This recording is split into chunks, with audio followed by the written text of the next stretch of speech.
Car రెంట్‌కి తీసుకుని సరదాగా బయటకు వెళ్ళాలనుకుంటున్నారా? అయితే వెంటనే ఈ నెంబర్‌కి కాల్ చేయండి. అతను మాకు చెప్పింది ఏంటంటే తనకు రియల్ ఎస్టేట్ కంపెనీ ఉందని, హైదరాబాద్లో ఒక 2 హౌసెస్ ఉన్నాయి, మొత్తం ఓన్ ఇల్లు ఇట్లా మొత్తం కంప్లీట్గా చెప్పారు. సో ఇక్కడికి వచ్చిన తర్వాత తెలిసింది ఏంటంటే తను చెప్పింది మొత్తం అబద్ధము అని. 5 లక్షలు పెడితే 10 లక్షలు వస్తాయని బెట్టింగ్ చేస్తారు. ఈ 5 లక్షలు పోతాయి, మళ్ళీ 5 లక్షలు రావాలంటే మళ్ళీ బెట్టింగ్ బ్యాడ్ హ్యాబిట్ ఉంది. సో అట్లా కనీసం తిన్నావా ఉన్నావా ఏంటి, కానీ అది అసలు అడగడమే ఏమి ఉండదు. ఎప్పుడు వస్తారో తెలియదు, ఇంటికి ఎప్పుడు వెళ్తారో తెలీదు. ఏంటో ఒక జైల్లో పెట్టి ఒక ఖైదీని పెట్టేసి టైంకి ఫుడ్ ఇచ్చేసి అట్లా ఉంటుంది అన్నట్టు. ఒక బాండింగ్ అనేది ఇంపార్టెంట్ కదా ఇక్కడ. కరెక్ట్. సో ఇలాంటి బాండింగ్ ఏం తనతో నాకు రావట్లేదు. ఇదే ఇలా ఏమీ లేనప్పుడు తనతో ఇంకా ఎన్ని రోజులు ఇలాగే ఉండాలి? తను మోసం చేశాడో నన్ను మా అమ్మ వాళ్ళు మోసం చేశారో నాకు తెలియదు. నాకు కావాల్సింది మాత్రం ఖచ్చితంగా తన నుండి విడిపోవడమే కావాలి. ఇక ఈ అబద్ధమైన రిలేషన్షిప్లో నేను చచ్చినా ఉండలేను. పెళ్ళై కేవలం 6 నెలలు మాత్రమే.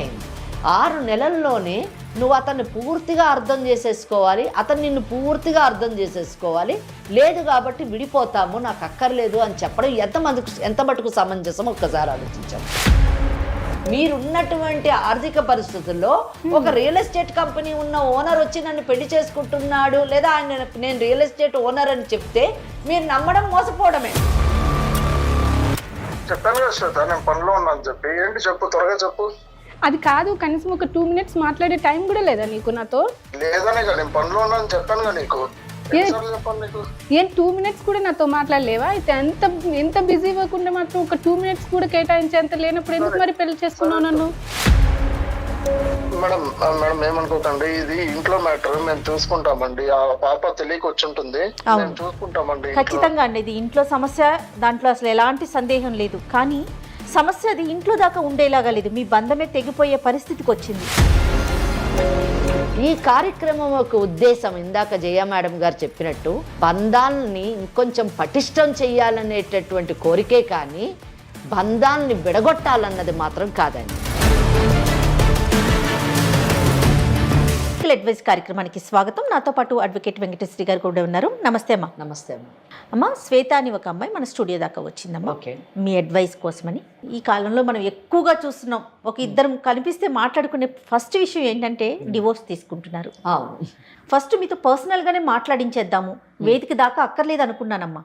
ఎందుకంటే తనకి ఫ్యామిలీ సపోర్ట్ కూడా లేదట. ఓకే. కానీ మీరు చెప్పే వివరణ, మీరు చెప్పే విధానం మిగతా ప్రేక్షకులందరికీ కూడా తెలియాలి. ఇలాంటి ఆడపిల్లలకి ఇది ఒక సమాధానంగా ఉండాలనిపించే ఎపిసోడ్ దాకా తీసుకొచ్చానమ్మా. శ్వేత కూడా పాపం దానికి అంగీకరించింది, వచ్చి కూర్చుంది మనతో పాటు. మరొకసారి తన సమస్య ఏంటి, ఎందుకు అక్కడ దాకా వెళ్ళాలనుకుంటుంది మాట్లాడదాం. మంచి పని చేశారు మీరు పిలిచి. నిజానికి వీలైనంత మటుకు మనం కౌన్సిలింగ్ ఇచ్చి జంటను కాపాడాలని నేను అనుకుంటున్నాను. అసలు కారణాలు ఏంటో తెలుసుకుందాము. శ్వేత చెప్పమ్మా, ఏ ఊరు నుంచి వచ్చావు? నమస్తే. నమస్తే అమ్మా. నా పేరు శ్వేత మ్యామ్, నా ఏజ్ 26 years. నేను వికారాబాద్ నుంచి వచ్చాను మ్యామ్. వికారాబాద్ నుంచి. ఏంటి అసలు సమస్య ఏంటి? మ్యామ్ నాకు ఒక 6 months బ్యాక్ మ్యారేజ్ అయింది మ్యామ్. ఇంట్లో చూసిన పెళ్ళి? ఇంట్లో చూసిన పెళ్ళి మ్యామ్. అరేంజ్డ్ మ్యారేజ్ చేశారు. మాది వచ్చేసి కొంచెం పూర్ ఫ్యామిలీ. ఓకే. సో కట్నం ఇవ్వలేక ఇన్ని రోజులు మ్యారేజ్ కోసం చూశారు. అంటే ఇప్పుడు ఈ రోజుల్లో ఎవరైనా సరే కట్నం లేకుండా చేసుకోరుగా మ్యామ్. సో అంత బాగా కట్నం ఇచ్చి మంచి సంబంధం చూసే అంత లేకనే చాలా సంబంధాలు కట్నం వల్లనే పోయాయి. సో ఇంకా వీళ్ళు కట్నం తక్కువైనా పర్వాలేదు అని, మాకు ఇట్లా చాలా ఆస్తి ఉంది, అమ్మాయి మంచిదైతే చాలు, వాళ్ళే వచ్చి చేసుకున్నారు మ్యామ్. నువ్వేం చదువుకున్నావు తల్లి? నాది డిగ్రీ అయిపోయింది మ్యామ్. ఓకే. నాన్నగారు ఏం చేస్తుంటారు? మీ నాన్నగారు మామూలుగా వ్యవసాయం. ఏం చదివమ్మా? BCom ma'am. బీకామ్. ఓకే. ఏమైంది? 6 నెలల క్రితం పెళ్లి జరిగింది. ఏం చేస్తుంటాడు అతను? అతను మాకు చెప్పింది ఏంటంటే తనకు రియల్ ఎస్టేట్ కంపెనీ ఉందని, హైదరాబాద్లో ఒక 2 హౌసెస్ ఉన్నాయి, మొత్తం ఓన్ ఇల్లు ఇట్లా మొత్తం కంప్లీట్గా చెప్పారు. సో ఇక్కడికి వచ్చిన తర్వాత తెలిసింది ఏంటంటే తను చెప్పింది మొత్తం అబద్ధము అని. అబద్ధం అంటే? తను ఒక రియల్ ఎస్టేట్ కంపెనీ ఓనర్ కాదు మ్యామ్. సో తను అందులో ఒక ఎంప్లాయీ కూడా కాదు. అంటే మామూలుగా ఇలా వర్క్ చేస్తారు కదా మ్యామ్, ఫ్లాట్స్ సేల్ చేస్తే కమిషన్ మీద వర్క్ చేస్తారు. Exactly ma'am. కమిషన్ మీద వర్క్ చేసేతనని తెలిసింది. సో మ్యారేజ్ పెళ్ళైనాక తెలిసింది. పెళ్ళయ్యాక అది కూడా నాకు రీసెంట్ గానే తెలిసింది మ్యామ్, ఇన్ని రోజులు తెలియలేదు. నీకే తెలిసిందా? అవును మ్యామ్. కాదు శ్వేత, ఇప్పుడు మామూలుగా ఒక సంబంధం చూసినప్పుడు ఇంట్లో వాళ్ళే చూసారు కాబట్టి అతని ఫ్యామిలీ ఏంటి, అతను ఏం పని చేస్తున్నాడు, ఎక్కడుంటారు ఏంటని కొంత కాస్త ఎంక్వైరీ చేస్తారు కదా. మరి మీ పేరెంట్స్ అట్లా చేయలేకపోయారా? మాది కొంచెం ఫ్యామిలీ పరంగా కొంచెం బ్యాక్ ఉన్నాం కాబట్టి మళ్ళీ అందులోని వాళ్ళు కట్నం వద్దు ఏమి వద్దు అనేసరికి అమ్మ వాళ్ళు ఏమి ఎంక్వైరీ చేయకుండానే మ్యారేజ్ దాకా తీసుకెళ్లారు. సో తీరా చూస్తే ఇక్కడ చూస్తే కమిషన్ బేసిస్ మీద కమిషన్ మీద వర్క్ చేస్తారు. ఎంత వస్తుందమ్మా నెలకి? అది ఎగ్జాక్ట్ గా నాకు తెలియదు మ్యామ్. అప్రాక్సిమేట్ గా, ఎగ్జాక్ట్ అక్కర్లేదు, ఒక 40,000 దాకా వస్తుంది. 40,000 వస్తుంది. అంటే ఇంట్లో ఎంత మంది ఉంటారు మీరు? నేను మా హస్బెండ్ ఇద్దరు ఉంటాం. ఇద్దరే ఉంటారు. ఓకే. అతనికి వేరే బాధ్యతలు ఉన్నాయా? అవేం నాకు చెప్పడు మ్యామ్. ఫస్ట్ 40,000 తెచ్చి మీకు ఇస్తారా? ఇవ్వరు మ్యామ్. ఇంట్లో కావాల్సినవి తెస్తారు అంతే, ఏం చేస్తారు ఏంటనేది అసలు ఏ డీటెయిల్స్ చెప్పరు. మేడం ఏమడుగుతున్నారంటే మీ అత్త మామల్ని కూడా మీరే చూసుకోవాలా, అక్కడ కూడా తందేనా బాధ్యత? అదంతా కూడా నాకు తెలియదు మ్యామ్. ఏం చెప్పడు, ఏం చెప్పరు. ఇంట్లో కావాల్సింది తెచ్చిచ్చేసి తినేసి ఉండు అంతే. ఇంకా అదంతా నీకు అవసరం లేదు, నేను చూసుకుంటున్నాను కదా. అది మరి బాగానే చూసుకుంటారా ఇబ్బంది లేకుండా? బాగానే చూసుకుంటారా అంటే మీకు ఎలా చెప్పాలి మ్యామ్. ఫస్ట్ ఒక మ్యారేజ్ అయినా ఒక 20 days వరకు బాగానే ఉన్నాం. అంటే బాగా చూసుకోవడం అంటే ఏంటి మ్యామ్, అన్ని సామాన్లు తెచ్చి ఇవ్వడం కాదు కదా, కాస్త టైం స్పెండ్ చేయాలి. ఎవరికైనా ఉంటది కదా, మ్యారేజ్ చేసుకున్న వాళ్ళకి కంపల్సరీ ఉంటది కదా, కొంచెం టైం స్పెండ్ చేయాలి, కాస్త బయటికి వెళ్ళాలి, మా హస్బెండ్ తో ఉండాలని ఎవరికైనా ఉంటది. అది టైం ఎందుకు స్పెండ్ చేయలేకపోతున్నాడు మీతోని? ఆయనకి ఏమైనా బ్యాడ్ హ్యాబిట్స్ ఉన్నాయా, లేదా ఎవరితో అక్రమ సంబంధం ఉందా? లేదు మ్యామ్, అక్రమ సంబంధం అలాంటిది ఏం లేదు. కానీ ఎప్పుడు చూసినా ఫోన్ లోనే ఉంటారు. ఆయన చేసేటటువంటి పని అటువంటిది కదా, రియల్ ఎస్టేట్ కదా. ఫోన్స్, రియల్ ఎస్టేట్ వర్క్ అంటే ఫోన్స్ మాట్లాడతారు మ్యామ్, నాకు తెలుసు. సో దానికోసమే ఫోన్ మాట్లాడితే నాకు అభ్యంతరం లేదు. బట్ అలా కాదు మ్యామ్. తర్వాత తెలిసింది ఏంటంటే వాళ్ళు టోటల్ గా మాకు అబద్ధమే చెప్పారు. తనకు చాలా అప్పులు ఉన్నాయని, ఇట్లా బెట్టింగ్ చేస్తారని కూడా నాకు తర్వాతనే తెలిసింది. ఓహో, ఒక విషయం అమ్మా, అప్పులు ఎందుకని అంటారు? ఈ బెట్టింగ్ వల్ల? బెట్టింగ్స్ వల్లే మ్యామ్. 5 లక్షలు పెడితే 10 లక్షలు వస్తాయని బెట్టింగ్ చేస్తారు. ఈ 5 లక్షలు పోతాయి, మళ్ళీ 5 లక్షలు రావాలంటే మళ్ళీ బెట్టింగ్. బ్యాడ్ హ్యాబిట్ ఉంది. ఓకే. సో అట్లా కనీసం తిన్నావా ఉన్నావా ఏంటి, కానీ అది అసలు అడగడమే ఏమి ఉండదు. ఎప్పుడు వస్తారో తెలీదు, ఇంటికి ఎప్పుడు వెళ్తారో తెలీదు. ఏంటో ఒక జైల్లో పెట్టి ఒక ఖైదీని పెట్టేసి టైంకి ఫుడ్ ఇచ్చేసి అట్లా ఉంటది అన్నట్టు. ఇట్లా బెట్టింగ్స్ కూడా చేస్తారని తర్వాత తెలిసింది మ్యామ్. సో బెట్టింగ్స్లో ఇట్లా చాలా అప్పులు ఉన్నాయని, బ్యాంక్ వాళ్ళ ఇంటికి వచ్చి ఊరికే బ్యాంక్ వాళ్ళ రికవరీ కోసం రావడం, బైక్ తీసుకెళ్తాను కట్టట్లేదు బ్యాంకు అంటే మంత్లీ ఈఎంఐస్ పే చేయట్లేదని, వేరే వాళ్ళ దగ్గర తీసుకుంటే వాళ్ళు అప్పులో వాళ్ళ ఇంటికి వచ్చి వాళ్ళు గొడవ చేయడం. సో ఇలాంటివన్నీ జరుగుతున్నాయి. మీ ఇంటికంటే ఎవరన్నా వచ్చారంటే అది అప్పులోళ్ళే. ఎగ్జాక్ట్లీ మ్యామ్, వాళ్ళ తప్ప ఇంకెవరు రారు. నువ్వు అడిగావమ్మా అసలు ఏంటి ఇదంతా చూసిన తర్వాత నాకు, అంటే నేను ఫస్ట్ స్టార్టింగ్ లో ఏమనుకున్నా మ్యామ్, సో వీళ్ళు ఇట్లా వస్తుంటే తను రియల్ ఎస్టేట్ కంపెనీ అనుకున్నాను ఫస్ట్, నేను ఓనర్ కదా, సో ఇట్లా వీళ్ళు ఫ్లాట్స్ వాటి కోసం వస్తున్నారేమో అని అనుకున్నాను. బట్ తర్వాత ఎంతైనా నాకు డౌట్ వస్తుంది కదా మేము ఇట్లా రెగ్యులర్ గా వచ్చి నేను తర్వాత పే చేస్తాను అని ఫోన్ లో చెప్పడం, సార్ ఒక 2 months టైం ఇవ్వండి, ఇదంతా ఏంటనేది నాకు అర్థం కాలేదు మ్యామ్. ఒక రోజు నిలదీసి అడిగితే ఇవన్నీ చెప్పారనమాట. ఓపెన్ గా చెప్పాను మ్యామ్. సో నాకు ఇట్లా ఇన్ని అప్పులు ఉన్నాయి, ఇట్లా చేశాను నేను, సో వాళ్ళే వస్తున్నారు, ఇదంతా నీకు అవసరం లేదు, నేను చూసుకుంటా అంతేగా. అదే తన వర్షన్ మ్యామ్. సో ఇదంతా భరించలేక నేను 4 months తర్వాత మా ఇంటికి వెళ్ళిపోయాను, అమ్మ వాళ్ళ ఇంటికి. అమ్మ వాళ్ళ ఇంటికి వెళ్ళిపోయి అమ్మ వాళ్ళతో చెప్పాను అనమాట, అసలు కనీసం పెళ్లి సంబంధం చూసేటప్పుడు అన్ని చూసి చేసుకోరా, ఎంత పూర్ ఫ్యామిలీ అయినా ఇలాంటి వాళ్ళకి ఎట్లా ఇచ్చి చేస్తారు మీరు, అన్ని కనుక్కోవడం మీ బాధ్యతే కదా, సో నేను ఇంకా వెళ్ళను, నేను ఇక్కడే ఉంటాను అని చెప్పాను మ్యామ్. చెప్పిన తర్వాత ఒక 3-4 days తర్వాత మళ్ళీ తను అమ్మ వాళ్ళు బుద్ధి చెప్పడం, ఇట్లా చేస్తే ఊళ్ళో పరుగు పోతుంది, ఇప్పుడు ఈ పెళ్లి చేయడానికి ఇన్ని తంటాలు పడ్డావు, మళ్ళీ నువ్వు వదిలేసి వచ్చేస్తే మళ్ళీ నీకు పెళ్లి చేయాలంటే మళ్ళీ కష్టం అవుతుంది, ఫస్ట్ పెళ్లికే ఇట్లా అన్నారు, సెకండ్ మ్యారేజ్ అంటే అమ్మాయిలకి తొందరగా ఇంకా ఇబ్బందిగా మ్యామ్. సో అట్లా ఉంటది, ఊళ్ళో పరుగుపోతుంది, ఏమొద్దు అని చెప్పి ఒప్పించేసి మళ్ళీ పంపించారు మ్యామ్. నిన్ను పంపించారు. సరే ఏదైతే కొన్ని రోజులు చూద్దాం అసలు తను మారకపోతాడా అన్న ఉద్దేశంతో ఇంకా నేను కూడా వచ్చేసాను. వచ్చినప్పుడు పుట్టింటికి వెళ్ళినప్పుడు అతను ఏమైనా ఫోన్ చేశాడా? వచ్చాడు మ్యామ్, తను వచ్చి అమ్మ వాళ్ళతో చెప్పే తీసుకెళ్లారు. వచ్చిన తర్వాత కూడా సేమ్ అదే వర్షన్ మ్యామ్, ఇంకా అసలు మారలేదు. ఇంకా నాకు చిరాకు వచ్చేసింది, సో ఇంకా అందుకనే ఇక తనతో ఉండకూడదని డిసైడ్ అయ్యాను, అందుకే మీకు చెప్పాను మ్యామ్. వద్దనుకుంటున్నాను అంటున్నారు కదా, అంటే అర్థం కాదు నాకు. అంటే తను నాకు ఏ రకంగానూ కనెక్ట్ అవ్వట్లేదు మ్యామ్. ఇప్పుడు మ్యారేజ్ చేసుకునే దేనికి మ్యామ్, ఎమోషనల్ గా మెంటల్ సపోర్ట్ కోసం, కేరింగ్ ఇవన్నీ ఉంటాయి కదా మ్యామ్. మీరు ఒక ప్రశ్న అడిగారు, మ్యారేజ్ చేసుకున్నది ఎందుకు అని అన్నారు.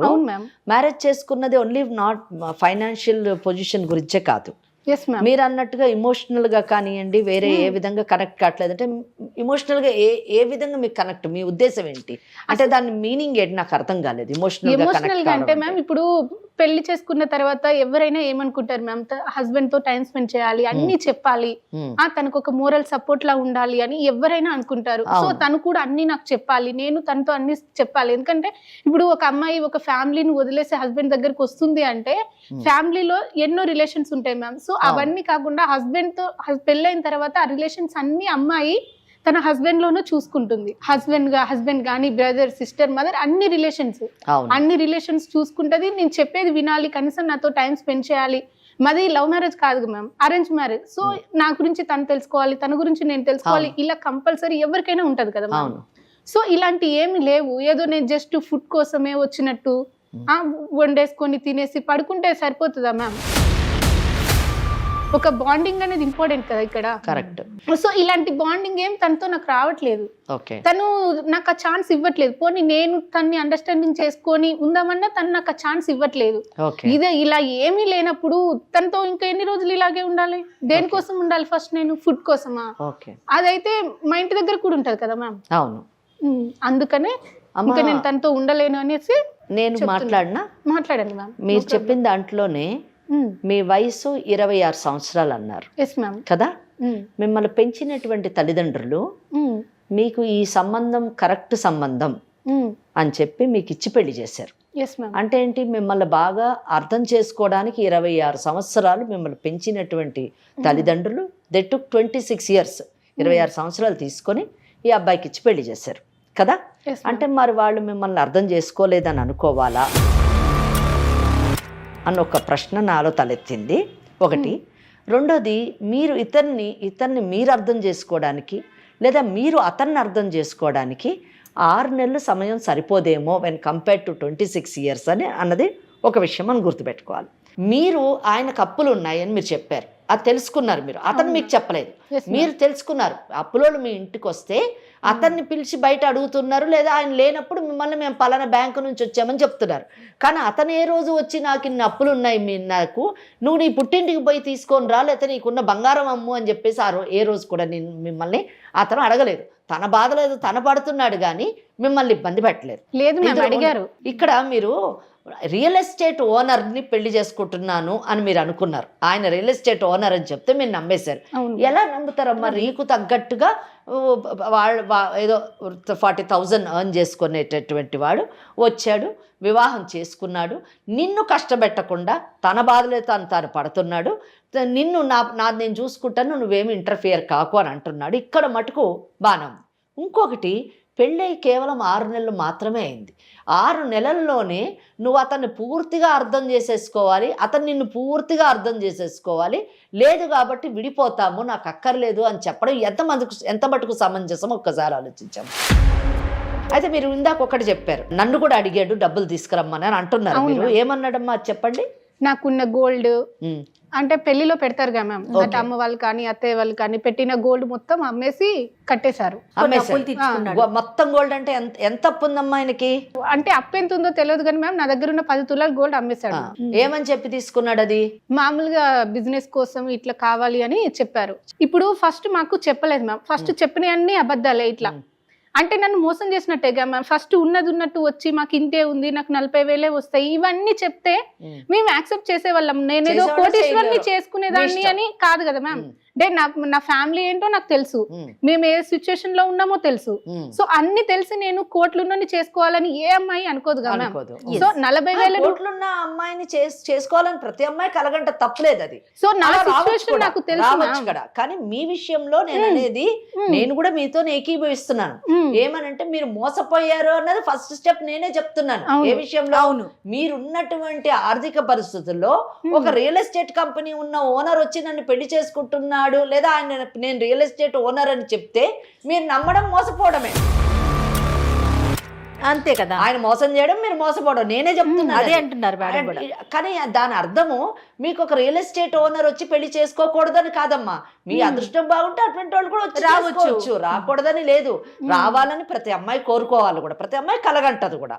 కానీ ఇక్కడ నేననేది ఏంటంటే, మీ విషయంలో తప్పకుండా ఫస్ట్ స్టేజ్ లోనే మోసం జరిగింది అంటున్నాను. Exactly ma'am. అది అమ్మ వాళ్ళు కరెక్ట్ గా ఎంక్వైరీ చేయకపోవడం, అదేలే. మా పెళ్లికి ఎక్కువ గ్యాప్ లేకపోవడం, తొందరగా జరగడం వల్ల నేను కూడా నాకు ఆలోచించుకునే టైం లేకపోయింది మ్యామ్. ఎందుకంటే అప్పటికి నాకు 25 years అట్లా వచ్చాయి మ్యామ్. ఊళ్ళలో ఉన్న వాళ్ళు 25 years అమ్మాయికి పెళ్లి కాలేదంటే ఎన్ని మాటలు అంటారు తెలుసా మ్యామ్? ఫస్ట్ ఎన్ని మాటలు అంటారు తెలుసా? ఇంకా దీనికి పెళ్లి అవ్వదు, ఇంకా ఎవరినో ఒకరిని చూసుకొని వెళ్ళిపో. సో ఇలాంటి ఎన్ని మాటలు ఉంటాయి అమ్మ వాళ్ళని. ఇక నువ్వెందుకు రా పిల్లని కన్నది, ఆడపిల్లని పెళ్లి చేయడం చేతగానప్పుడు ఇలా అమ్మ వాళ్ళని అన్న మాటలన్నీ విని విని విని ఇంకా ఎవరు వచ్చినా పర్వాలేదు చేసేసుకుందాం అన్నట్టున్న సిచ్యువేషన్ లో నేను ఉంటే వీళ్ళు వచ్చి చెప్తే ఇంకా నేను అక్కడే ఇక సరే ఎవరు అమ్మ వాళ్ళు చూస్తున్నారు, చేస్తున్నారు, అమ్మ వాళ్ళు ఎంక్వైరీ చేస్తున్నారు, వాళ్ళకి నచ్చింది, ఇంకా వాళ్ళని ఇబ్బంది పెట్టొద్దు. ఫస్ట్ నేను ఇప్పటికే చాలా ఇబ్బంది పెట్టాను అమ్మ వాళ్ళని. ఊళ్ళో వాళ్ళని అనడం, నన్ను అనడం, దీని అన్నిటికంటే ఇప్పుడు నాకు ఎవరికొన్ని పెళ్లి చేసేసుకుంటే అమ్మ వాళ్ళని ఎవ్వరు ఏమి అనరు, నాకు మాటలు ఉండవు ఊళ్ళో అన్న ఉద్దేశంతో ఇంకా నేను ఏమి చేయలేదు. ఇంకా నేను కూడా చేసేసుకున్నాను. చేసేసుకున్న తర్వాత వచ్చిన తర్వాత నాకు నేను అడిగితే కానీ చెప్పలేదు మ్యామ్. ఇక్కడ ఏంటంటే కనీసం పెళ్ళైన తర్వాతనైనా ఇలా ఉంది, ఇలా నేను కూడా నీకు నువ్వు నచ్చి నేను ఇట్లా పెళ్లి చేసుకున్నాను తెలిసిందమ్మా. 2 నెలల తర్వాత నేనే అడిగితే చెప్పాడు మ్యామ్. ఇక్కడ ఏంటంటే నేను అడగడం వల్లనే తెలిసింది, కానీ అది ఊరికే వాళ్ళు వీళ్ళు వస్తుంటే ఏంటి అని నేను అడిగితే తెలిసిందే తప్పితే. ఇక్కడ కూడా మ్యామ్ పెళ్ళైన కొత్తలోనే అప్పుడైనా చెప్పుంటే ఇక పెళ్ళైపోయిన తర్వాత ఎవ్వరు మేము చేయలేదుగా మ్యామ్, తనకు సపోర్ట్ చేసేదాన్ని నేను ఖచ్చితంగా. అప్పటికి కూడా తనకు నిజం చెప్పాలి అనిపించలేదు. ఇలా పెళ్ళి అయితే ఇలా అయింది మ్యామ్. సో ఇంకా ఇప్పుడు ఏంటంటే తను నాకేమి చెప్పకుండా మోసం చేశాడు. మరి అమ్మ వాళ్ళు మోసపోయారు, అమ్మ వాళ్ళు తెలుసుకోకపోవడం అమ్మ వాళ్ళది తప్పు, అమ్మ వాళ్ళు చెప్పింది గుడ్డిగా నమ్మి మోసపోవడం నా తప్పు. తను మోసం చేశాడో నన్ను మా అమ్మ వాళ్ళు మోసం చేశారో నాకు తెలియదు. నాకు కావాల్సింది మాత్రం ఖచ్చితంగా తన నుండి విడిపోవడమే కావాలి. ఇక ఈ అబద్ధమైన రిలేషన్షిప్ లో నేను చచ్చినా ఉండలేను. ఓకే అమ్మా, ఇప్పుడు ఒక విషయము సరే, మీరు చెప్పిందంతా నేను మీతో పూర్తిగా ఎక్కిపోయిస్తున్నా. నిజం చెప్పాలంటే మీరు చెప్పిన ప్రతి పాయింట్ కూడా ప్రతిదీ కరెక్ట్ అమ్మా. కానీ నేను ఒక్కటే అడగాలనుకుంటున్నాను మిమ్మల్ని, చెప్పండి మీ భవిష్యత్ ఏంటి? ఆ భవిష్యత్తు కోసమే అదేనమ్మా, విడిపోయారు అనుకుందాం, తర్వాత నెక్స్ట్ స్టెప్ ఏంటమ్మా? ఐ డోంట్ నో మ్యామ్, నిజంగా తెలియదు మ్యామ్, తెలియదు, అగమ్య గోచరం. ఎగ్జాక్ట్ కదా. ప్రస్తుతానికైతే ఈ బంధం నుంచి బయటపడే తర్వాత సంగతి. ఈరోజు సమాజంలోని శ్వేత లాంటి చాలా మంది జీవితంలోని జరిగేటటువంటి విషయాలే ఇవి. ఇది కాకపోతే ఇంకొక విధంగా ఏదో విధంగా వైవాహిక బంధంలోని ఆటుపోట్లు ఉంటూనే ఉన్నాయి. కానీ ఆటుపోట్లు కష్టాలు వేరువేరుగా ఉండొచ్చుగాక, కానీ నిర్ణయాలు మాత్రం అందరూ ఇదే నిర్ణయం తీసుకుంటున్నారు. అందరి నిర్ణయం ఒకటే, మేము ఈ పెళ్ళి అనే బంధంలో ఉండము, బయటకు వస్తాము, విడాకులు తీసుకుంటాము. ఇది ప్రతి ఒక్కరి నిర్ణయం. ఇక్కడ 3 points. కష్టాలన్నది కామన్, ప్రతి వైవాహిక బంధంలోని చిన్నో పెద్దో ఇటో అటో ఏదో ఒక నేచర్లోని కష్టం ఉంటుంది, అది కామన్. సెకండ్ థింగ్, అటువంటి కష్టంలో ఉన్నటువంటి వైవాహిక బంధంలో ఉన్న ప్రతి పార్టీ, ప్రతి వ్యక్తి విడాకులే సరైన పరిష్కారం అన్నది కామన్ డెసిషన్ ఈరోజు సమాజంలో. ఇంకా మూడోది తర్వాత ఏంటి అంటే మాకు తెలియదు, ఇది కూడా కామనే. నేను మోసపోయాము అని చెప్తున్నారు చూసారా, అక్కడ మటుకు నేను ఏకీభవిస్తున్నాను. సెకండ్ థర్డ్ ఏంటి అనే విషయానికి వచ్చినప్పుడు నేను ఈ ఎపిసోడ్ చూసినటువంటి ప్రతి పేరెంట్కి నేను ఏం చెప్పాలనుకుంటున్నానంటే, ముందు మీ పిల్లల్ని తమ కాళ్ళ మీద తమ నిలబడగలిగే స్థాయిలోకి తయారు చేయండి. ఇప్పుడు ఒక దెబ్బ తగిలితే కాలు కట్ చేసేయండి, దానికి మందు వేసుకుంటాం కదా, మందు వేసుకొని ఆ మందును ఆ దెబ్బను రూపుమాపడానికి ప్రయత్నిస్తాం, కానీ కాళ్ళనే పోగొట్టుకోం. ఇది కూడా అంతే, జీవితంలో ఒక దెబ్బ తగిలింది, ఆ దెబ్బని ఎలా సరి చేసుకుంటామో చూసుకోవాలి, కానీ జీవితాన్నే పాడు చేసుకుంటే ఏంటండి, అది పరిష్కారం కాదుగా. అమ్మమ్మ ఇక్కడ ఇంకొక చిన్న మీ మాట కట్టు తగ్గుతుందని అనుకోవద్దు. నిజంగా కాలుని తీసేయాలా, మందేస్తే సరిపోతుందా? శ్వేతతో మాత్రమే మనం మాట్లాడాం కదా, ఒక్కసారి మీరు అవకాశం ఇస్తే ఆ అబ్బాయితో నేను కూడా అదే చెప్పాలి. అప్పుడు మీరు చెప్పినట్టు మీరు ఎలాంటి నిర్ణయం అంటే దానికి ఏకీభవిద్దాం. ఏమ్మా శ్వేత, ఓకేనా మరి నీకు? సరే ఇప్పుడు మేడం ఒకసారి మేడము నేను కలిపి కూడా మీ హస్బెండ్ తో మాట్లాడతాం, సరే తన ఒపీనియన్ ఏంటో తీసుకుంటాం, కానీ ఫైనల్ గా ఆవిడ ఏం చెప్తే దానికి మరి నువ్వు అంగీకరించాలి. ఆలోచించుకున్నప్పుడు అవును కదా ఇది సమంజసం అని మీకు అనిపించినప్పుడు అతనికి కౌన్సిలింగ్ చేస్తాము, మీరు కూడా విన్న తర్వాత అవును కదా అనే ఆలోచన మీకు కలిగితే డెఫినెట్ గా అంగీకరించండి. ఓకేనా? సరే మేడం. రైట్. మరి కాల్ చేస్తారా మీరు ఒకసారి అతనికి? చేస్తాను మ్యామ్. ఓకే. హలో హలో, చెప్పు శ్వేత. ఎక్కడున్నారు? పనిలో ఉన్నాను. చెప్పు శ్వేత. ఏంటి ఏంటి నేను కాల్ చేస్తున్నావు? ఒక 2 minutes మాట్లాడొచ్చా? చెప్పాను కదా శ్వేత, నేను పనిలో ఉన్నాను చెప్పి. ఏంటి చెప్పు, త్వరగా చెప్పు. అది కాదు, కనీసం ఒక 2 minutes మాట్లాడే టైం కూడా లేదా నీకు నాతో? లేదనే కదా, నేను పనిలో ఉన్నాను చెప్పాను కదా నీకు. ఎన్నిసార్లు చెప్పాను నీకు? ఏం 2 minutes కూడా నాతో మాట్లాడలేవా? అయితే ఎంత బిజీ వర్క్ ఉంటే మాత్రం ఒక 2 minutes కూడా కేటాయించేంత లేనప్పుడు ఎందుకు మరి పెళ్లి చేసుకున్నావు నన్ను? సరే శ్వేత, చెప్పు శ్వేత, త్వరగా చెప్పు. నేను నాకు పనులు ఉన్నాయి, చెప్పు. త్వరగా కాదు, ఇగో ఇట్లా 2 minutes కూడా నాకు టైం కేటాయించినప్పుడు అసలు నీతో ఉండడం వేస్ట్. నేను చెప్పిన కదా నీతో ఇంకా నా వల్ల కాదు, నేను ఇదంతా భరించలేను, నేను డైవర్స్ తీసుకుంటాను. ఇట్లా సుమన్ టీవీ దగ్గరికి వచ్చాము, ఒకసారి మాట్లాడండి మేడం వాళ్ళతో. అక్కడికి ఎందుకు వెళ్ళావు? నేను చెప్పిన కదా ఇంకా నా వల్ల కాదు అని, అందుకే ఇక్కడికి వచ్చేసాను. ఒకసారి మీరు మాట్లాడండి మేడం వాళ్ళతో, మేడం వాళ్ళు చెప్తారు. ఏం పేరు అన్నావు? అరుణ్. నమస్తే అండి అరుణ్ గారు. నమస్తే మేడం. నేను జయానండి, Suman TV legal advice programme నుంచి మాట్లాడుతున్నాను. సారీ అండి, మీ పర్మిషన్ లేకుండా మీతో మాట్లాడుతున్నాము, ఏమనుకోవద్దు. శ్వేత మా దాకా వచ్చింది. నాతో పాటు అడ్వకేట్ వెంకటేశ్వరి గారు ఉన్నారండి. మేడం మేడం ఏమనుకోకండి, ఇది ఇంట్లో మ్యాటర్, మేము చూసుకుంటామండి. ఆ పాప తెలియక వచ్చి ఉంటుంది, మేము చూసుకుంటామండి. ఖచ్చితంగా అండి, ఇది ఇంట్లో సమస్య, దాంట్లో అసలు ఎలాంటి సందేహం లేదు. కానీ సమస్య అది ఇంట్లో దాకా ఉండేలాగా లేదు, మీ బంధమే తెగిపోయే పరిస్థితికి వచ్చింది.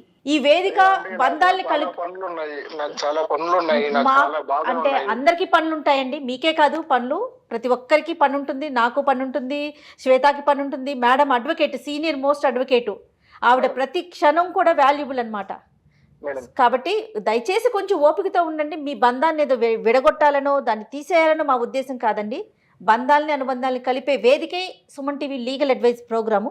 మీరు కాస్త ఓపికగా కొంచెం దయచేసి, ఎందుకంటే అమ్మాయి మా దాకా వచ్చి వేదికలో కూర్చొని ఉంది, మేం పిలిపించలేదండి, తనే వచ్చింది, సమస్య బయటకు వచ్చేసింది. Okay madam, okay madam. కాబట్టి మీరు మాట్లాడాల్సిన అవసరం ఉంది. తనేదో చెప్తా ఉందండి, అంటే పెళ్ళైన 6 నెలల్లోనే మీ ఇద్దరి మధ్య మనస్పర్ధలు వచ్చినాయి, ఎవరికి వారం విడిపోదాం అనుకుంటున్నాం, తనకేమో కానీ నాకైతే ఉండాలని లేదు మేడం అనేసి చాలా ఖరాఖండిగా చెప్తా ఉంది.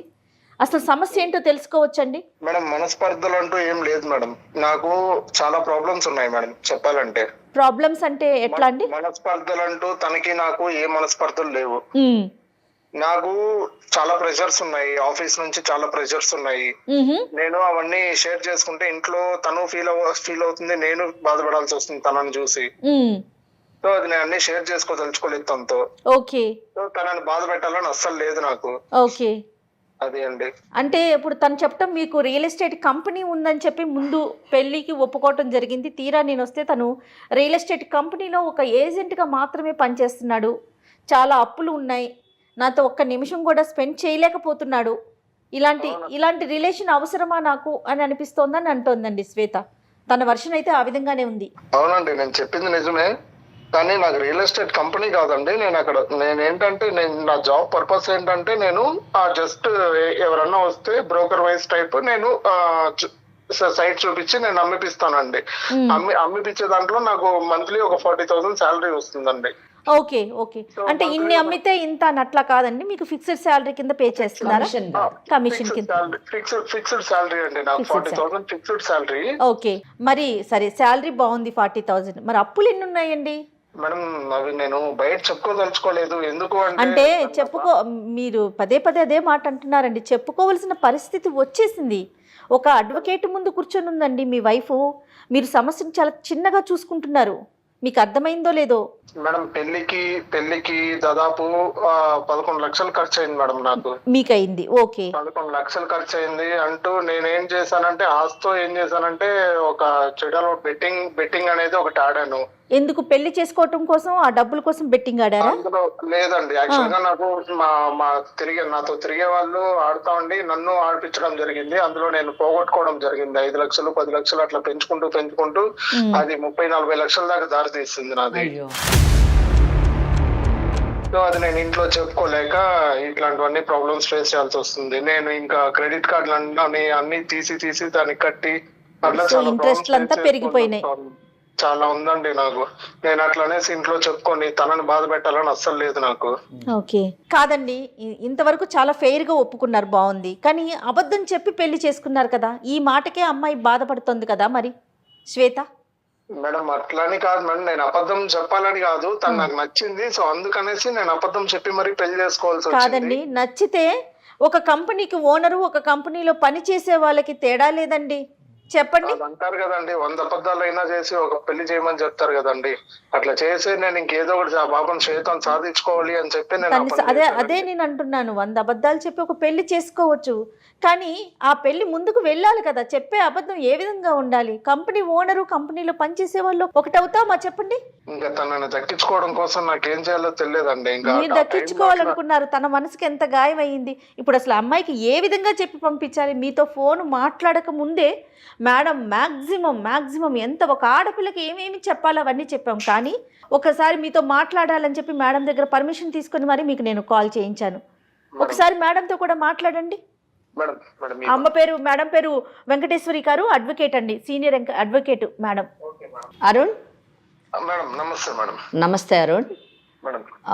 మీతో నేను ఏ విషయంలోని గట్టిగా మాట్లాడదలుచుకోలేదు, ఎందుకంటే నాకు మీరు మాట్లాడిన మాటలన్నీ కూడా జయ గారితో మాట్లాడిన ప్రతి మాట విన్నాను నేను. మీరు నాకు నచ్చిన ఇదేంటంటే, నాకు ఆమె కావాలి, ఆమె నచ్చి పెళ్లి చేసుకున్నాను, ఆమెను వదలడం నాకు ఇష్టం లేదు అని చెప్పడం నాకు నచ్చింది.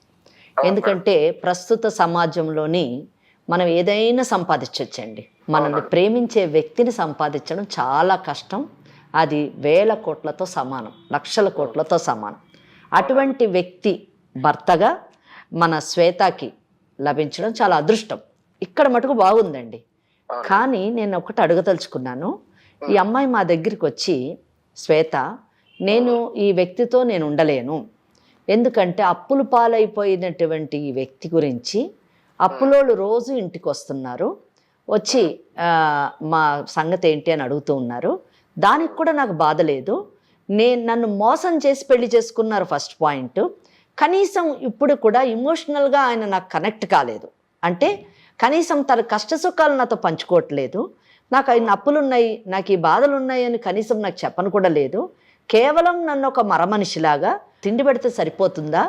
నాకు కావలసినటువంటి మానసికపరమైనటువంటి ఆనందము, నాకు నా భర్త ఉన్నాడు, కష్ట సుఖాలు నేను పంచుకోగలను, ఇతనే నాకు అన్ని విధాల అన్ని బంధాలు ఇతనే అని అనుకునేటటువంటి భావన నాతో కలగనప్పుడు ఆయన ఎందుకు అని అడిగింది. నిజం చెప్పాలంటే మీ ఇద్దరు పర్సనాలిటీస్, మీ ఇద్దరు వ్యక్తిత్వాలు కూడా నిజంగా చాలా గొప్ప వ్యక్తిత్వాలు.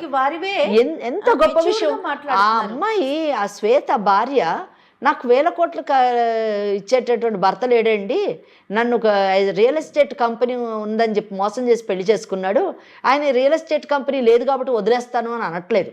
కారణం ఏం చెప్తుందంటే, ఇమోషనల్గా నేను నాకు కనెక్ట్ కాలేదు ఇతను, మానసికంగా ఇతను అంటే ఆత్మబంధం ఏర్పడలేదు అని అంటుంది. ఎంత గొప్ప విషయం అండి, ఎంత పెద్ద మాట అది. నిజానికి దానికి అసలు డెఫినేషన్ చాలా కష్టం చెప్పడం, నిర్వచించడం. సోల్మేట్ కావాలి అని అనడం చాలా గొప్ప విషయం. నా అటువంటి వాడు కాదు నా భర్త అని చెప్పడం ఆమెది.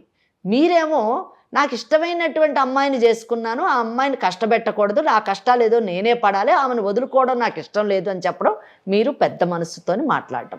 శ్వేత వచ్చి మా ముందు కూర్చొని నేను వదులుకోవాలనుకుంటున్నాను, విడాకులు తీసుకోవాలనుకుంటున్నాను అంటే, ఏ అడ్వకేట్ కానివ్వండి, ఏ కార్యక్రమం నిర్వహించేటటువంటి సంస్థలు కానివ్వండి విడగొడతారు చెప్పండి? మరి ఎందుకు ఈ మాట అంటున్నానంటే, అరుణ్ మీరు ఫస్ట్ జయ మేడంతో మాట్లాడేటప్పుడు ఒక మాట అన్నారండి. ఏమన్నారంటే, మేడం ఇది మా ఫ్యామిలీ ప్రాబ్లం, మీరు ఇంటర్ఫియర్ కావద్దు, మీరు వదిలిపెట్టి పంపించేయండి ఆమెని అని అన్నారు. ఏమండి, మేము సాధారణంగా ఇటువంటి కార్యక్రమాల్లో కూర్చున్నప్పుడు ప్రతి వ్యక్తి, ప్రతి మగవాడు ఇదే మాట మాట్లాడుతున్నారండి. బయట కూడా మేము ఇదే ఫేస్ చేస్తూ ఉంటామండి. ఫ్యామిలీ కోర్ట్స్లోని పార్టీలు అడ్వకేట్ రెస్పాన్సిబుల్ అని అంటారండి. ఒకటి మీరు మనసులోంచి తీసేయండి, మైండ్లోంచి కూడా తీసేయండి. ఈ కార్యక్రమం చూసేటటువంటి వాళ్ళకు కూడా చెప్తున్నాను, ఈ కార్యక్రమం యొక్క ఉద్దేశం ఇందాక జయ మేడం గారు చెప్పినట్టు బంధాలని ఇంకొంచెం పటిష్టం చేయాలనేటటువంటి కోరికే కానీ బంధాలని విడగొట్టాలన్నది మాత్రం కాదండి. వీలైనంత మటుకు ఈ కార్యక్రమంలోని మేము విడిపోతాము అనుకున్న జంటల్ని కలపాలనుకుంటాం, కానీ విడిపోవడానికి వీలు లేని పటిష్టంగా ఉన్న బంధాలని విడగొట్టాలి అని మాత్రం అనుకోమండి. దయచేసి అర్థం చేసుకోండి అరుణ్. మిమ్మల్ని కూడా కలపాలనే ఉద్దేశంతోనే మీకు ఫోన్ కలపమని చెప్పాము.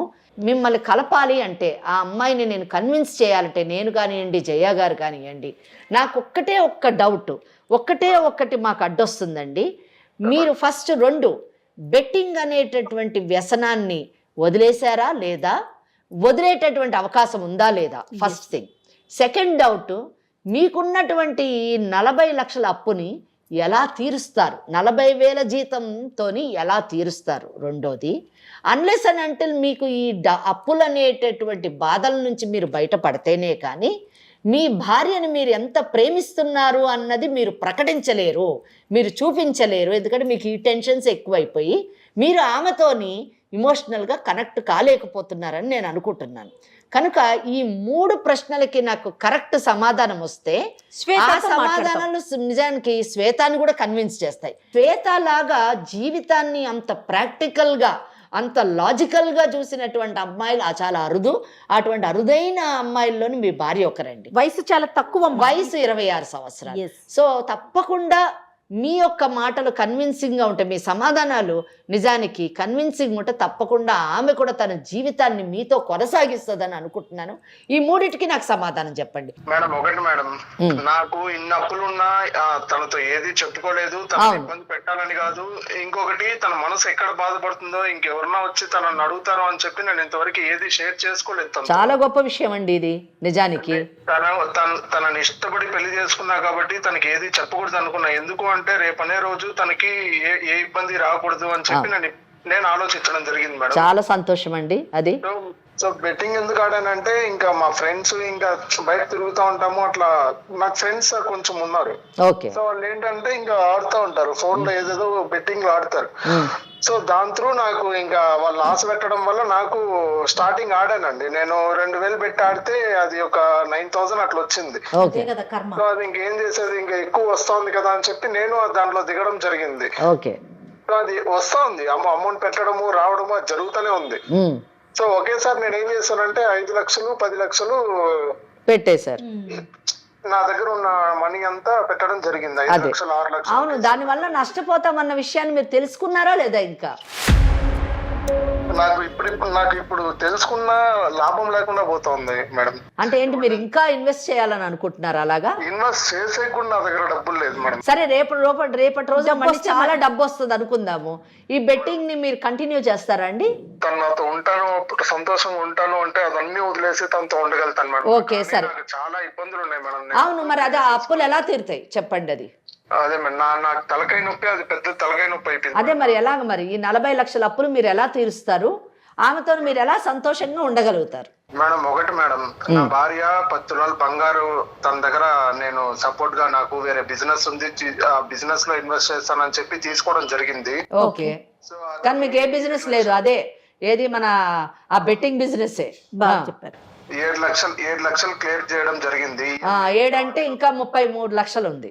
33 లక్షలు ఉంది మేడం. ఇంకా నేను ఏమనుకుంటున్నానంటే, ఇంకా ఫైనల్ గా తనతో కూడా చెప్పి, ఊరు దగ్గర ఒక ల్యాండ్ ఉంది మేడం ఒకటి. ఓకే, ఎంత వస్తుంది? అది 32 lakhs, 30 lakhs వస్తుంది మేడం అది అమ్మితే. ఓకే, నేనేమనుకుంటున్నా అంటే, ఇంకా తనతో చెప్పి ఇంకా ల్యాండ్ అంతా అమ్మేసి ఇంకా ఫైనల్ గా సెటిల్ మొత్తం కట్టేసి ప్రశాంతంగా తనతో జీవిద్దామని అనుకుంటున్నాను. ఎగ్జాక్ట్, ఇది కరెక్ట్ సొల్యూషన్ అండి. ఇంకా నేను యాక్చువల్ గా ఇంకేమీ చేయలేను మేడం. ఇంకా నేను 40,000 జీతం తీసుకుంటూ నేను ఇది కట్టుకుంటూ నా భార్యను పోషించుకుంటూ నేను ఇన్ని బాధలు పడి ఇన్ని చేసుకోలేను కదా మేడం. అది అమ్మేసి నేను ప్రశాంతంగా ఇంక ఉద్యోగం చేసుకోవాలని అనుకుంటాను మేడం. అది బెస్ట్ అండి. ఎమోషనల్ గా సపోర్ట్ కావాలి మేడం. తప్పకుండా నేను మాట్లాడతానండి. నేను జయ మేడం ఇద్దరం మాట్లాడి మనం శ్వేతాన్ని కన్విన్స్ చేద్దాం. కానీ ఇది కరెక్ట్ డెసిషన్ అండి. ఆస్తులు మీరు మంచిగా ఉండి ఇద్దరు చక్కగా, ఆమె కూడా ఉద్యోగం చేసుకోవచ్చండి. ఊరికి ఇంట్లో ఉండే బదులు చదువుకున్న అమ్మాయి, ఆ అమ్మాయి కూడా ఉద్యోగం చేసి మీరిద్దరు చన్నీళ్ళకి వేడి నీళ్ళు తోడన్నట్టుగా ఇద్దరు సంపాదించుకొని హ్యాపీగా ముందుకు సేవ్ చేసుకోవచ్చు. మీరు మీ జీవితాన్ని జీవించవచ్చు, సంతోషంగా ఉండొచ్చు. బాగుంటే 4 డబ్బులు సంపాదించుకుంటే ఇట్లాంటి ఆస్తులు ఎన్నన్నా కొనుక్కోవచ్చండి ఇద్దరు సపోర్టివ్గా ఉంటే. కనుక మీరు ఫస్ట్ ఆ పని చెయ్యండి. మీరు అది అమ్మేసి ఆ అప్పులు తీర్చేసి మీరు ఈ ఉద్యోగం చేసుకుంటూ ఈ 40,000 ప్లస్ ఇంకా ఏమన్నా అడిషనల్ వర్క్ ఇంకా మనం చేయగలిగితే మీరు చేసుకుంటూ, అలాగే ఆ అమ్మాయి కూడా ఏదన్నా ఉద్యోగం చేసేటట్టు మాట్లాడతాం మేము, ఆమె కూడా ఉద్యోగం చేసుకుంటూ మీరిద్దరూ కలిసి ముందుకు జీవితాన్ని కొనసాగిస్తే బాగుంటుంది. కానీ ఇంత చిన్న వయసులో ఆమె 26 ఏళ్ళ వయసు, మీకు 28 30 ఏళ్ళో ఉండొచ్చు. మీరిద్దరూ పెళ్ళై కేవలం 6 నెలలే అయింది, విడిపోవాలని అనుకోవడం చాలా దురదృష్టకరమైనటువంటి విషయం. అటువంటి నిర్ణయాలు తీసుకోవద్దండి. మీరు తప్పకుండా కలిసి మంచిగా ఉండాలని నేను కోరుకుంటున్నాను. మీరు ఫస్ట్ ఆ అప్పు మాత్రం తీర్చాలండి. ఎందుకంటే యూజువలీ అప్పు బాధ ఉన్నవాళ్ళు అందులోంచి బయటపడకపోతే దాని నెట్ రిజల్ట్ ప్రాణమే కోల్పోవడం అండి. అప్పుడు ఆ అమ్మాయి ఏం చేస్తుంది చెప్పండి మీరే. నేను అనుభవించేది అదే అండి. అంతే. నాకు నా వల్ల కాదండి, ఇంకా నాకు ఓపిక కూడా లేదు. ఇంకా ఓకే ఓకే, ఇంకా చేసి ఇంకా అది అమ్మేసి ఇంకా తనతో సంతోషంగా జీవిద్దామని నేను అనుకుంటున్నానండి. వెరీ గుడ్ అరుణ్, వెరీ మంచి నిర్ణయం తీసుకున్నారు. మీరు ముందు అది ప్రొసీడ్ అవ్వండి. ఒక నిమిషం లైన్ లో ఉండండి. ఒక్క నిమిషం. మీరు శ్వేతతో మాట్లాడండి అమ్మ. శ్వేత విన్నావు కదా మీరు. నా దృష్టిలోనైతే ఇప్పుడు ప్రాబ్లం అంతా ఇదంతా అప్పుల బాధమ్మ. ఆ అప్పుల వలన ఆ అప్పులు చేశాడు, దాన్ని ఒకటికోటి ఆ బెట్టింగ్తో తీర్చుకోవాలనుకున్నాడు ఆయన. ఇంకోటి ఒక్క మంచి ఇది గమనించాలి, నువ్వు నిన్ను పెళ్లి చేసుకోవడానికి అంటే ఆ పెళ్లికి అయ్యేటటువంటి ఖర్చులు 11 లక్షలు. ఆ 11 లక్షల నుంచి స్టార్ట్ అయ్యింది. ఎందుకు 11 లక్షలు ఇది చేసి నిన్ను పెళ్లి చేసుకోవాలన్నాడు? రెండో పాయింట్, నిన్ను ఇష్టపడ్డాడు, నాకు ఈ అమ్మాయి నచ్చింది. 2, 3 నీతోని ఏ కష్టం కూడా అంటే తన అప్పుల విషయం నీతో పంచుకోలేదు.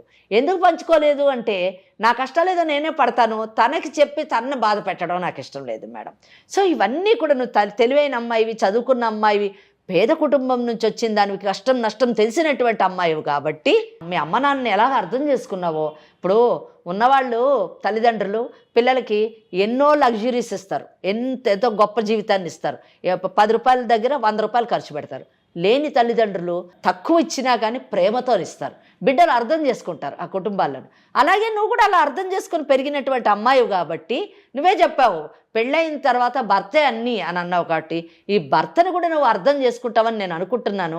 ఆయన కాన్సన్ట్రేషన్ మొత్తం కూడా నువ్వంటే ఇష్టపడ్డావు. మెయిన్ థింగ్ నువ్వు కష్టపడకుండా ఉండాలి. నీకు తన కష్టాలు చెప్పి నేను బాధ పెట్టడం ఇష్టం లేదు, అన్నిటికంటే నేను వదులుకోవడం ఇష్టం లేదు. ఈరోజు ఏం కన్క్లూషన్కి వచ్చాడంటే ఆ భూమిని అమ్మేసి అప్పులు తీర్చేసి నా భార్యతో నేను బాగుంటాను అని అంటున్నాడు. దీనికి నువ్వేమంటావు చెప్పండి. ఇటువంటి భర్త లభించడం చాలా కష్టమమ్మా. ఎందుకంటే డైవర్స్ తీసుకుంటాను మేడం అని అన్నావు. పెళ్ళయి 6 నెలలు అయిందమ్మా. 6 నెలలు అవ్వగానే ఇమీడియట్గా డైవర్స్ వచ్చేటటువంటి అవకాశం లేదు. పెళ్ళైన 1 సంవత్సరం మటుకు విడాకులు కేసు వేయడానికి లేదు. సో నువ్వు ఇంకొక 6 నెలలు వెయిట్ చేయాలి. విడాకులకు వేసిన తర్వాత కింద కోర్టులోనూ ఒక 3-4 ఏళ్ళు అవుతుంది. ఆ తర్వాత హైకోర్టులోనూ 10 ఏళ్ళు అవుతుంది. 15 ఏళ్ళు, నీకు 26 ఏళ్ళు, 40 ఏళ్ళు వస్తుంది. అప్పుడు ఎలా చెప్పండి? 40 ఏళ్ళకి నువ్వు చేసేదేముంది? 26 ఏళ్ళు వచ్చేయి పెళ్లి కాలేదని ఊరోళ్ళు అంటారని చెప్పేసి మా అమ్మా నాన్న పెళ్లి చేశారన్నావు. మరి మొగుడిని వదిలేసి వచ్చింది అని అదే ఊరోళ్ళు అంటారు కదా. అప్పుడు మీ అమ్మ నాన్న పరిస్థితి ఏంటి? రెండోది, ప్రతి ఒక్కళ్ళకి మనకు కోర్టు ఉంది, మనకు చట్టం ఉంది కనుక మనం విడాకులు తీసుకోవచ్చు అని ప్రతి ఒక్కళ్ళు అనుకుంటే తప్పమ్మ. హిందూ వివాహ చట్టం ప్రకారము విడాకులు తీసుకోవాలంటే కొన్ని గ్రౌండ్స్, కొన్ని కారణాలని హిందూ వివాహ చట్టం చెప్పింది. ఆ కారణాలలోని మీ కేసు పడితేనే మీరు విడాకులు వస్తుందమ్మా. ఆ కారణాల్లోని నా భర్తకు ఆర్థిక పరిస్థితి సరిగ్గా లేదు కాబట్టి నేను విడాకులు ఇస్తానంటే అది లేదమ్మా. కనుక వద్దు, ఆ ఆలోచన పక్కన పెట్టేసాయి. నీ భర్త మంచోడు, మంచి భర్త లభించాడు. ఆ మంచి భర్తలో ఉన్నటువంటి చిన్న తప్పుల్ని, నేరాలు నన్ను తప్పుల్ని సరిదిద్దుకో, మార్చుకో. అతనికి నీ ప్రేమతోని అతన్ని నీ వైపు తిప్పుకొని, ఆయనే ప్రేమ గలవాడు, అతన్ని మార్చుకొని అతనికి సజెషన్స్ ఇవ్వు. నీ తెలివితేటలు, మంచి తెలివైన అమ్మాయివి, చక్కగా ఆర్థికంగా ఇద్దరు ఎలా ఎదగాలో నువ్వు అతనికి గైడ్ చేయి, ట్రైన్ చేయి, ఆయన కౌన్సిలింగ్ చేయి, అతనికి సపోర్ట్గా, మారల్ సపోర్ట్గా ఉండు, అతనికి అండగా ఉండు. నిలబడి మీ ఇద్దరు ఒక మంచి కుటుంబంగా మారి భవిష్యత్తులో బాగుండాలని నేను కోరుకుంటున్నానమ్మా. నువ్వేమంటావు? నేను ఇక్కడికి వచ్చిందే తను నాతో బాగుండాలి అని, బాగుండట్లేదనేది వచ్చాను. ఏదో తనకి అప్పులు ఉన్నాయనో లేకపోతే ఏమున్నాయనో కాదుగా మ్యామ్. సో తను బాగుంటా అంటే ఇంకా నాకు ఇబ్బంది ఏముంటుంది? నాకు చాలా సంతోషంగా ఉంది. అరుణ్ విన్నావా? మరి చూడు అరుణ్, నువ్వు మాకు థ్యాంక్స్ చెప్పాలి. ఏమన్నావు నువ్వు? మా ఇంటి కుటుంబం మీరెందుకు మేడం అని జయ మేడంతో అన్నావు నువ్వు. తప్పకుండా మేడం, సంతోషం madam. I'm really sorry madam. Sorry కాదు కానీ అమ్మ చెప్పినట్టు కానీ కాదు, చక్కగా హ్యాపీగా సంతోషంగా ఉండండి అమ్మా, అదే చాలు మాకు. మా కోరిక అదే అరుణ్. భవిష్యత్తులో మీ పిల్లలకి మంచి తల్లిదండ్రులుగా మారాలని కోరుకుంటున్నాను అరుణ్. All the best. మీకు మేడం, మా దగ్గర 2 ఫ్లాట్స్ ఉన్నాయి మేడం. మీ ఆయన చాలా తెలివైన ఆయన. ఉంటే 2 ఫ్లాట్లు ఉన్నాయి మేడం. మీరు మమ్మల్ని కలిపినారు కాబట్టి మీకు తక్కువకి అట్లా ఏమైనా చేసి మాట్లాడి చేయిస్తాను మేడం. మీకు ఒకటి ఫ్రీ ఇస్తే తీసుకుంటాం. 2 ఉన్నాయి అన్నారు కదా మీరు. ఈ వెంచర్లోనేమో నేను అందులో ఒకటి తీసుకుంటా, ఇంకోటి ఫ్రీగా ఇవ్వండి. నెక్స్ట్ వెంచర్ లో జయ గారికి 1 గంట దావిడి, 1 ఫ్రీగా ఇవ్వండి. తప్పకుండా మేడం, తప్పకుండా అంట. తీసుకోండి మేడం. ఒకటి తీసుకుంటాంలే అరుణ్, కానీ ఒకటి మాత్రం భవిష్యత్తులో మీరే ఒక రియల్ ఎస్టేట్ ఓనర్ కావాలి. మీరు వెంచర్ వేయండి. Thank you so much. మేము తప్పకుండా వెంచర్ కొనుక్కుంటాం. జయ మేడం ప్రమోట్ చేస్తారు దాన్ని. All the best. రైట్. ఏదో జయ మేడం కి సారీ చెప్పండి, థ్యాంక్స్ చెప్పండి.